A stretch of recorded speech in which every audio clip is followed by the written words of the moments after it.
Hello नमस्कार दोस्तों, स्वागत है आप सभी का सत्या एक्सीलेंट यूट्यूब चैनल पे। दोस्तों मैंने आपको एक सुबह वीडियो दिया था जिसमें मैंने आपको 40 से लगाकर 60 क्वेश्चन मैंने कवर किया था। मतलब कि 20 क्वेश्चन मैंने आपको सुबह एक वीडियो में कवर कर दिया है। यदि आपने नहीं देखा है तो आप जाके वहाँ से देख सकते हैं। और जो लोग डेली रात 8 बजे क्लास कर रहे हैं लाइव, उनसे रिक्वेस्ट है कि आप वीडियो को ध्यान से देखिएगा। और पिछली वीडियो आपने नहीं देखा है तो इस वीडियो के डिस्क्रिप्शन में आपको लिंक मिल जाएगा, आप वहाँ से भी जाकर देख सकते हैं। तो चलिए दोस्तों, आज का क्वेश्चन हम शुरू करते हैं। आप सभी को मालूम है कि डेली रात 8 बजे IIT second year electrician theory का पेपर सॉल्व किया जाता है। और यहाँ पर करीब हमारा आज का 18 वीडियो कंप्लीट हो चुकेगा। मतलब कि आज हमारा कंप्लीट हो जाएगा 18वां वीडियो। मतलब कि मैंने 17 वीडियो पहले ही कंप्लीट कर दिया। यदि आपने नहीं देखा है तो इस वीडियो के डिस्क्रिप्शन में आपको लिंक दिया गया है, आप वहां से जाकर देख सकते हैं। या मैंने प्लेलिस्ट भी बना दिया, आप प्लेलिस्ट भी चेक कर सकते हैं। तो चलिए आज का क्वेश्चन शुरू करते हैं। क्वेश्चन नंबर 61 से कह रहा है क्वेश्चन, डीसी जनरेटर में उत्पन्न EMF निम्नलिखित के समानुपाती होता है। मतलब किसके समानुपाती होता है? तो दोस्तों डीसी जनरेटर में जो उत्पन्न EMF होता है, इलेक्ट्रो जो मोटिव फोर्स होता है, वो आपका 5ZNP/60 अर्थात ये जो फार्मूला के अनुसार डीसी जनरेटर में उत्पन्न EMF, फ्लक्स, नो लोड, पोल, स्पीड, आर्मेचर, ये सभी के समानुपाती होता है। तो यहाँ पर देखिए इसका सूत्र हमारा क्रिएट होता है। मैं सूत्र लिख देता हूँ, आप इसके अनुसार भी पूछ सकते हैं, इसको समझ सकते हैं। EMF बराबर हमारा होता है 5ZNP/60A। ये हमारा सूत्र होता है जिसमें हमारा जो EMF है और यहाँ पर जो 5 फ्लक्स है और ये आपका नो ऑफ पोल है, मतलब कि नंबर ऑफ पोल है ये आपका, और जो 60A है स्पीड आर्मेचर, ये सभी के समानुपाती होता है। तो यहाँ पर चलिए ऑप्शन देख लेते हैं कौन सा हमारा मैच करा है। तो यहाँ पर देख सकते हैं फ्लक्स ध्रुव, आर्मेचर की चाल, ध्रुव की संख्या, मतलब कि ये सभी हमारा मैच कर रहा है। ठीक है, तो यहाँ पर हम कौन सा ऑप्शन सही मारेंगे? चलिए सभी लोग कमेंट बॉक्स में बताइए। बिल्कुल मारेंगे option number D correct answer. जितने भी लोग लाइव देख रहे हैं सबसे रिक्वेस्ट है कि आप वीडियो पर लाइक कीजिएगा, मैं डेली बोलता हूं। और जो लोग को नहीं मालूम कि हमारी क्लास कई बजे से शुरू होती है, तो डेली रात 8 बजे से शुरू होती है और जब तक एग्ज़ाम खत्म नहीं होता है तब तक आपकी क्लास चलती रहेगी। चलिए हम दोस्तों बढ़ते हैं नेक्स्ट क्वेश्चन पे। क्वेश्चन नंबर 62 पे कह रहा है क्वेश्चन, निम्नलिखित में से किसे डीसी सप्लाई वितरण में बूस्टर के रूप में प्रयोग किया जाता है? श्रेणी जनरेटर का, या शंट जनरेटर का, या ओवर कंपाउंडर जनरेटर का, या फ्लैट कंपाउंड जनरेटर का? चलिए सभी लोग इसका आंसर दीजिए। जितने भी लोग लाइव देख रहे हैं सभी लोग आंसर देने का प्रयास कीजिएगा और मात्र 5 सेकेंड का मौका दीजिएगा। ऐसा नहीं है कि आपको 30 सेकेंड, 20 सेकेंड या 40 सेकेंड का मौका दिया जाएगा, ऐसा बिल्कुल नहीं है। आपको मात्र 5 सेकेंड का ही मौका दिया जाएगा और इसमें ही आपको आंसर बताना है। सभी को मैं बता देना चाहता हूँ, दोबारा मैं रिपीट नहीं करूँगा। देखिए दोस्तों, डीसी सप्लाई वितरण में बूस्टर के रूप में जो प्रयोग किया जाता है वो सीरीज जनरेटर का किया जाता है। और जो शंट, यदि आपका इसमें शंट यदि दे दिया गया है तो हम शंट के लिए क्या करेंगे? तो शंट वाउंड जो डीसी जनरेटर होता है उसका प्रयोग किया जाता है निकटती विद्युत प्रदायी वोल्टता प्रदान करने के लिए। और ओवर जो कंपाउंड जनरेटर होता है इसका प्रयोग अधिक दूरी वाले विद्युत भार को शक्ति देने के लिए किया जाता है। और जो फ्लैट कंपाउंड जनरेटर होता है उसका प्रयोग दूरी वाले विद्युत भार को शक्ति देने के लिए किया जाता है। तो इस सभी को आप ध्यान से देखिएगा। मैंने फ्लैट के भी बारे में बताया, ओवर कंपाउंडेड के भी बारे में बताया, और शंट जनरेटर के बारे में, और श्रेणी जनरेटर के बारे में। तो इसमें आपको कौन सा ऑप्शन सही लग रहा है बताने की बात भी आप बता सकते हैं। तो देखिए हम साफ कहेंगे कि डीसी सप्लाई वितरण में बूस्टर के रूप में सीरीज जनरेटर का प्रयोग किया जाता है। तो यहाँ पर हमारा सही हो जाता है ऑप्शन नंबर ए, बिल्कुल करेक्ट आंसर। ए ऑप्शन हमारा बिल्कुल सही हो जाएगा। चलिए नेक्स्ट क्वेश्चन पे आते हैं। क्वेश्चन नंबर 63 पे कह रहा है क्वेश्चन कि डीसी जनरेटर के आर्मेचर रिएक्शन के सापेक्ष में MNA से तात्पर्य है मेन न्यूट्रल आर्म, या मेन न्यूट्रल एक्सिस, या मैग्नेटिक न्यूट्रल आर्म, या मैग्नेटिक न्यूट्रल एक्सिस। देखिए दोस्तों, आपके सामने जो 63 नंबर का क्वेश्चन है, ऐसा नहीं कि इसके बारे में कोई आपसे पूछ रहा है, बिल्कुल नहीं है। बस इसका MNA का मतलब क्या होता है ये इसमें आपसे पूछा है। तो आप सभी को मालूम है इसका पूरा नाम होता है मैग्नेटिक नेचुरल एक्सिस, जो कि यहाँ पर हमारा दिया गया है। यहाँ पर देख सकते हैं ऑप्शन नंबर जो हमारा दिया गया है डी, बिल्कुल करेक्ट आंसर दिया गया है, मैग्नेटिक न्यूट्रल एक्सिस। ये आपका डी ऑप्शन जो दिया गया है बिल्कुल करेक्ट आंसर हो जाएगा। नेक्स्ट क्वेश्चन पे आते हैं। क्वेश्चन नंबर 64 पे कह रहा है क्वेश्चन, एक डीसी मशीन में आर्मेचर खाली स्थान के अंदर घूमती रहती है या घूर्णन करता रहता है। किस में करता है? चलित युग में या स्थिर स्टेटर में या चलित स्टेटर में या स्थिर कम्यूटेटर में। चलिए सभी लोग बताइए, जितने भी लोग लाइव देख रहे हैं सभी लोग बताइएगा, क्योंकि ये बहुत ही इजी क्वेश्चन है। और जितने भी लोग केवल वीडियो देख रहे हैं, क्वेश्चन बताने का यहाँ पर थोड़ा भी मूड नहीं है उनका, तो उनसे भी कहता हूँ कि वो प्रयास कीजिए। आप यदि आंसर देते हैं तो किस क्वेश्चन का आप आंसर देते हैं आपके दिमाग में बैठ जाएगा और इस तरह भी आप याद कर सकते हैं। तो देखिए दोस्तों, यहाँ पर आपका सही हो जाता है ऑप्शन नंबर बी, बिल्कुल करेक्ट आंसर, स्टैटिक स्टेटर, मतलब कि स्थिर स्टेटर। क्यों? क्योंकि दोस्तों एक डीसी मशीन में आर्मेचर स्थिर स्टेटर के अंदर ही घूर्णन करता है, आप सभी को मालूम है। और इससे हमें यही पूछ रहा है कि एक डीसी मशीन में आर्मेचर खाली स्थान है के अंदर घूर्णन करता है, तो स्थिर स्टेटर के अंदर ही घूमता है। और मोटर के घूर्णन की जो दिशा होती है उसकी आर्मेचर कुंडलन या क्षेत्र कुंडलन में धारा की दिशा को बदली जा सकती है, लेकिन कंडीशन क्या होनी चाहिए? दोनों की दिशा एक साथ बदलने पर मोटर पहली दिशा में ही घूर्णन करता है। तो यहाँ पर क्वेश्चन के अनुसार हमारा सही हो जाता है ऑप्शन नंबर बी ऑप्शन बिल्कुल करेक्ट आंसर हो जाएगा। इसमें आपका बी सही हो जाएगा। चलिए नेक्स्ट क्वेश्चन पे आते हैं, क्वेश्चन नंबर 65 पे कह रहा है क्वेश्चन कि एक सामान्य डीसी मशीन में कितने मैग्नेटिक पोल होते हैं। वेरी वेरी इंपॉर्टेंट है, एक सामान्य डीसी मशीन में कितने मैग्नेटिक पोल होते हैं। आप सभी को मालूम है कितने पोलों की संख्या होती है? तो इसमें केवल 2 ही होते हैं। तो यहाँ पर हम 2 ऑप्शन बिल्कुल करेक्ट मारेंगे। ऑप्शन नंबर जो यहाँ पर दिया गया बी ऑप्शन हम बिल्कुल करेक्ट मारेंगे। चलिए नेक्स्ट क्वेश्चन पे आते हैं, क्वेश्चन नंबर 66 पे कह रहा है क्वेश्चन, यदि किसी कॉइल का प्रतिरोध 4 ओम और उससे गुजरने वाली धारा का मान 20 एम्पियर है तो डीसी जनरेटर में उत्पन्न होने वाली ताम्र हानि का मान होगा। चलिए ऑप्शन देख लीजिए, दिया गया है 80 वाट या 40 वाट या 320 वाट या 1600 वाट। सभी लोग बताइए।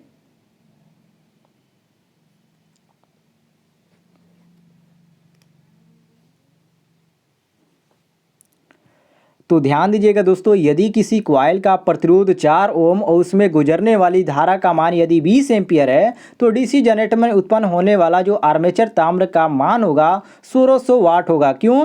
क्योंकि दोस्तों आप सभी को मालूम है, रीजन बताने की जरूरत है। आई ए बराबर यहाँ पर हमारा कितना दिया गया 20 एम्पियर और आर का मान हमारा कितना दे दिया गया है, तो 4 ओम दे दिया गया है। तो हम आसानी से इसको निकाल सकते हैं, क्योंकि हमारा आर्मेचर ताम्र हानि का जो सूत्र होता है ये होता है IA² इंटू RA। ठीक है, ये हमारा सूत्र होता है। और I का मान हमारा कितना दिया गया है 20, तो 20 का यहाँ पर स्क्वायर करेंगे और R का मान 4 है, तो 20 का स्क्वायर करके 4 में गुणा कीजिए तो क्या आ जाएगा दोस्तों? चलिए मैं करके दिखा देता हूँ। ये रहा 20 का स्क्वायर गुणे 4, 20 का स्क्वायर करेंगे 400 हो जाएगा, गुणे 4, 4 चौके 16, 1600 आपका आ जाएगा। क्लियर हो गया दोस्तों? 1600 वाट। यहाँ पर डी ऑप्शन हमारा बिल्कुल करेक्ट आंसर हो जाएगा।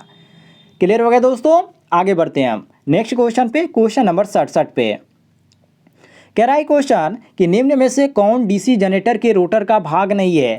फैन ब्लेड या ब्रश होल्डर या बेरिंग प्लेट या base plate. Very very important है दोस्तों, निम्न में से कौन डीसी जनरेटर के रोटर का भाग नहीं है? आप सभी को मालूम है, आपने डीसी जनरेटर देखा होगा और इसमें आप बता सकते हैं कि इसमें कौन सा भाग नहीं है। देखिए ध्यान से, क्वेश्चन आपसे पूछ रहा है भाग नहीं है, बल्कि ये नहीं पूछ रहा है कि भाग है। तो हम कहेंगे कि जो इसमें आपका ऑप्शन नंबर डी दिया गया है बेस प्लेट, मतलब कि बेस प्लेट जो होता है डीसी जनरेटर के रोटर का भाग नहीं होता है।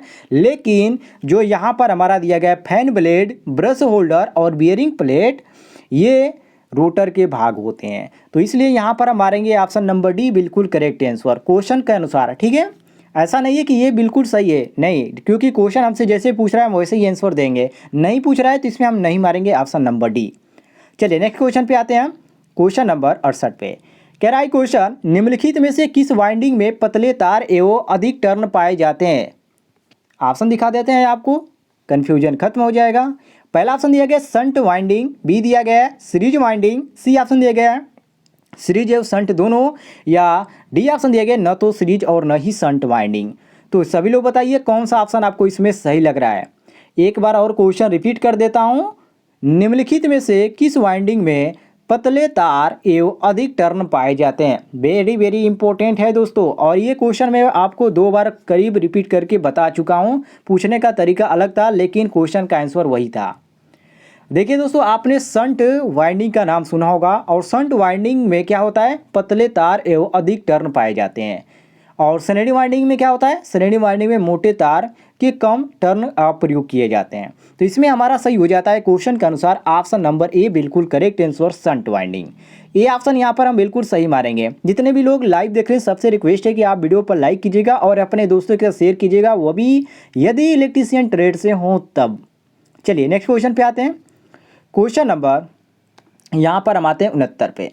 कह रहा है क्वेश्चन कि एक डीसी जनरेटर की वेव वाइंडिंग में 8 पोल वाले 4 चालक 600 आरपीएम की गति घूमकर 0.5 वेबर का चुंबकीय फ्लक्स उत्पन्न करता है, तो प्रेरित ईएमएफ का मान क्या होगा।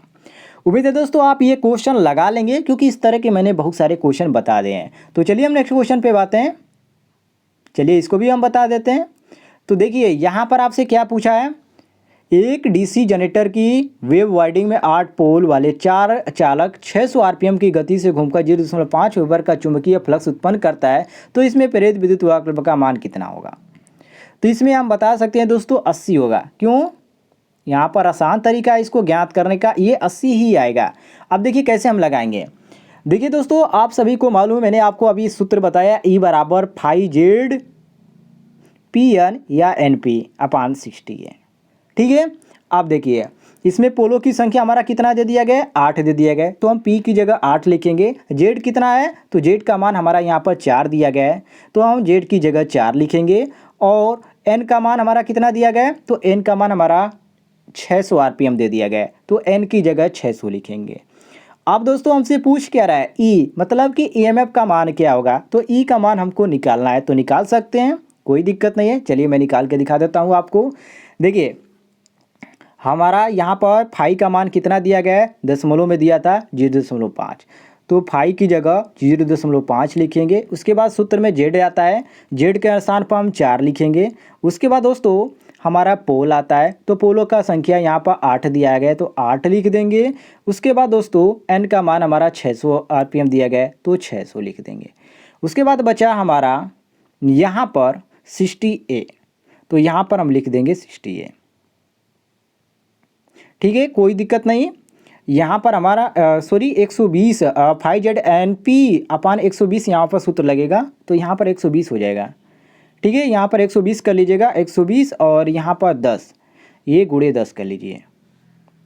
आप देखिए दोस्तों, यहाँ पर जब आप गुणा करेंगे 0.5 गुणे 4 गुणे 8 गुणे 600 बटे 10 गुणे 120, तो आपका कितना आ जाएगा, यहाँ पर हमारा आ जाएगा 5 और ऊपर जाएगा, तो ये आपका हो जाएगा 5 गुणे 2 गुणे 8, ये इतना आपका आएगा। अब इसको गुणा कीजिए, 5 दूना 10 और 10 8 80, तो यहाँ पर हमारा डायरेक्ट आ गया 80 वोल्ट।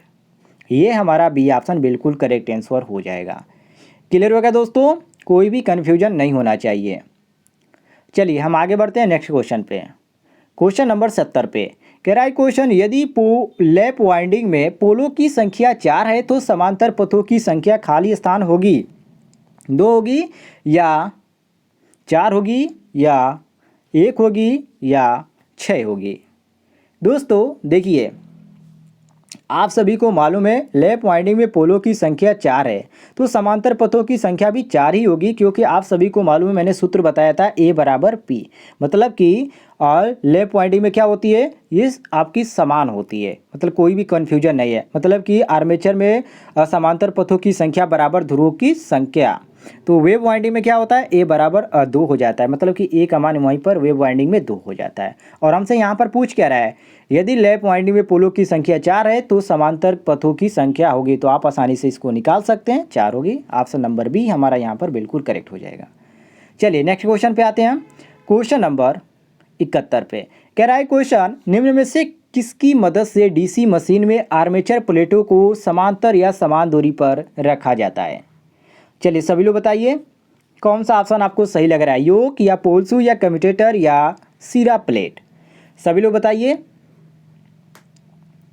देखिए दोस्तों, जो सीरा प्लेट होता है, ठीक है, जो सिरा प्लेट होता है और सिरा प्लेट की मदद से डीसी मशीन में आर्मेचर प्लेटों को समांतर या समान दूरी पर रखा जाता है। डीसी मशीन में योक का जो कार्य होता है यांत्रिक संतुलन प्रदान करना होता है और कम्यूटेटर का जो कार्य होता है एसी को डीसी में बदलना और पोल शू का जो कार्य होता है चुंबकीय क्षेत्र स्थापित करना। और हमसे पूछ कह रहा है कि समांतर या समान दूरी पर रखा जाए, मतलब कि आर्मेचर प्लेटों को समांतर या समान दूरी पर रखा जाए किसकी मदद से, तो सिरा प्लेट। तो यहाँ पर हमारा सही हो जाता है ऑप्शन नंबर डी, बिल्कुल करेक्ट आंसर। डी ऑप्शन यहाँ पर हमारा बिल्कुल सही हो जाता है ऑप्शन नंबर। कोई भी कन्फ्यूजन होता है तो आप कमेंट बॉक्स में पूछ सकते हैं। चलिए नेक्स्ट क्वेश्चन पे हम आते हैं, क्वेश्चन नंबर 72 पे। कह रहा है क्वेश्चन कि ढलवा लोहे से बने योक उस जनरेटर के लिए प्रयोग किए जाते हैं जिसका KW कम हो या KW उच्च हो या कोई भी KW हो या कभी भी ढलवा लोहे से नहीं बनाई जाती है। देखिए दोस्तों, यहाँ पर सभी किलोवाट पूछा गया है कि कभी किसी में कम, किसी में उच्च या कोई किसी में नहीं, या ढलवा लोहे से बनाई ही नहीं जाती है। सभी लोग पहले तो आंसर देने का प्रयास करें। जितने भी लोग लाइव देख रहे हैं सबसे रिक्वेस्ट है कि आप आंसर देने का प्रयास करें। आंसर का देने का प्रयास करेंगे तो आपके लिए अच्छा रहेगा, आपके दिमाग में क्वेश्चन बैठते जाएगा।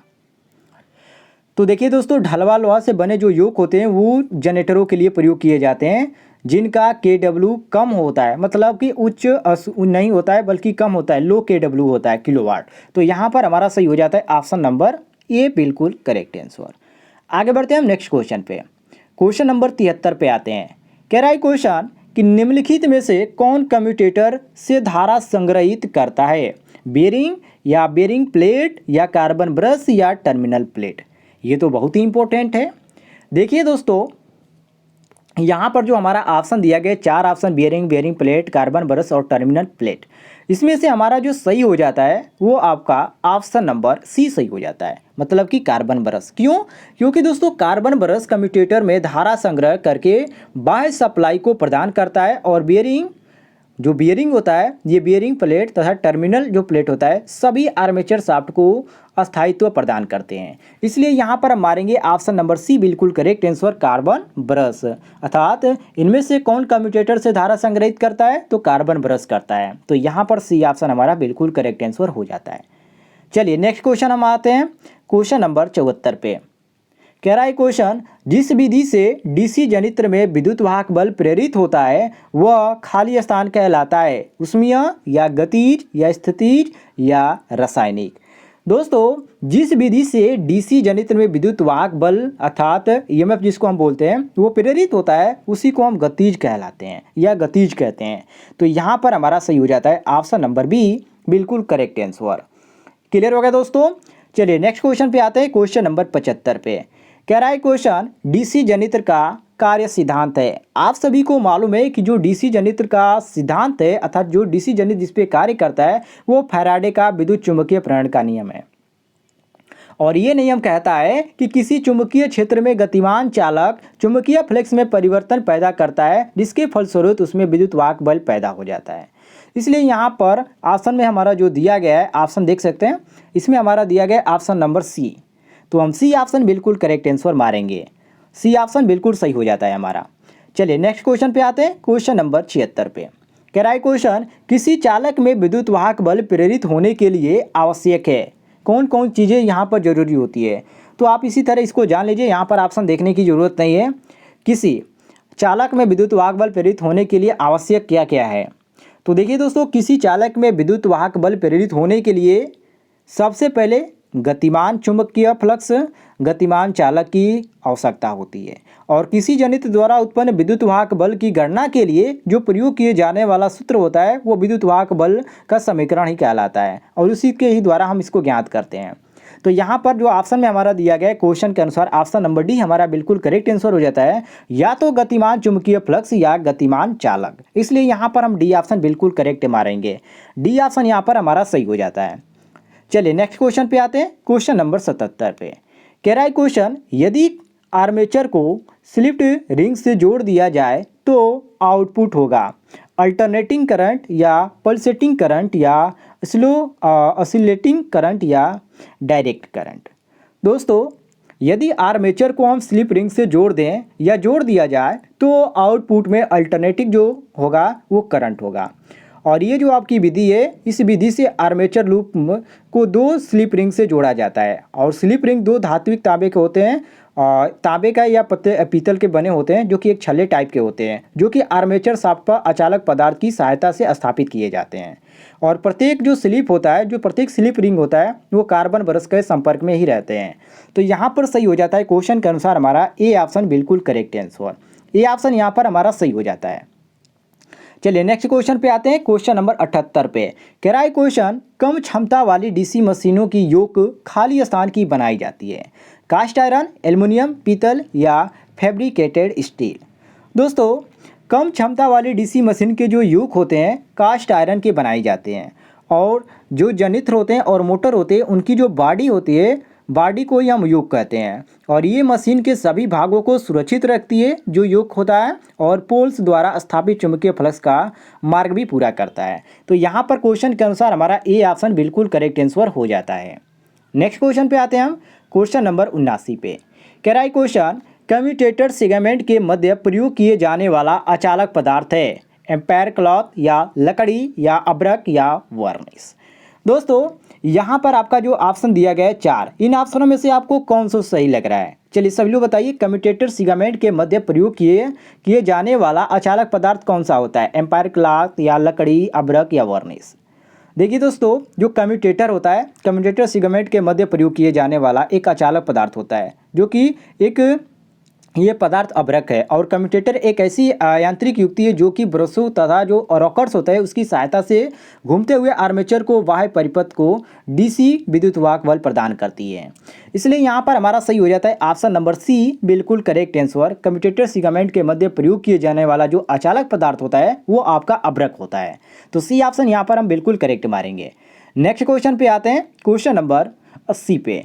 कह रहा है क्वेश्चन, आर्मेचर कोर को लिमिटेड बनाने का कारण है? क्यों इसको लिमिटेड किया जाता है? तो आप सभी को मालूम है, हानि को कम करने के लिए। मतलब कि आर्मेचर कोर को लिमिटेड बनाने का कारण है भंवर धारा क्षति को के जो मान होता है उसको कम करने के लिए। और लेमिनेशन पत्ती की मोटाई 0.3 से 0.5 किमी तक की बनाई जाती है, इसको भी ध्यान रखिएगा। तो यहाँ पर बहुत सारे ऑप्शन दिए गए, ऑप्शनों को ध्यान दीजिएगा, क्योंकि क्वेश्चन आपको जो पूछे जाते हैं परीक्षा में उसमें जो महत्व जो आता है, जो कन्फ्यूजन क्रिएट होता है, वो आपका ऑप्शन ही करते हैं। तो ऑप्शनों को हर एक क्वेश्चन को देख लीजिएगा क्वेश्चन में, और इस तरह के क्वेश्चन पाने के लिए डेली रात 8 बजे तैयार रह कीजिएगा। और इसमें हमारा सही हो जाता है ऑप्शन नंबर डी कि एडी करंट क्षति के मान को कम करने के लिए। तो डी ऑप्शन यहाँ पर हम करेक्ट मारेंगे। तो मिलते हैं दोस्तों नेक्स्ट वीडियो में एक और वीडियो के साथ, तब तक के लिए जय हिंद, वंदे मातरम।